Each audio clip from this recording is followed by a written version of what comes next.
All right, Sherry, earlier in this newscast, we showed you video of parents and others greeting students back to Withrow High School to show their support for these kids after someone spray painted hateful things, including swastikas, on the school.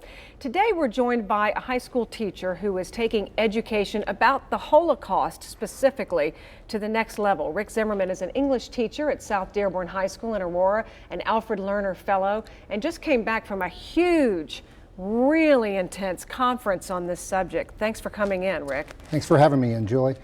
The conference was put on by the Jewish Foundation for the Righteous, which is based out of New York City, and they work to bring rescuer stories to light. They help rescuers in their old age. Families. Right.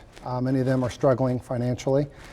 And the whole point of this conference was to help Holocaust educators from around the country who have already been through their summer institute, which I was a part of last June at Columbia University, to interact and engage with Holocaust scholars, historians that are really quite well known in their field. So many of us read The Diary of Anne Frank as kids, and that was our window in. What more will you bring to your English class there at South Dearborn High School?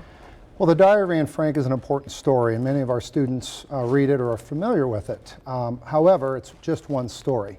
And for example, one of the speakers that we listened to last weekend, Alexandra Zapruder, has published a book called Salvaged Pages, which are diary entries from 13 or 14 other teenagers with vastly different experiences than Anne Frank had.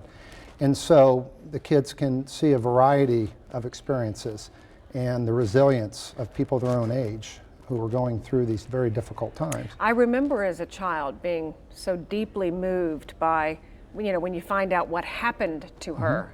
And so we have just a few seconds left.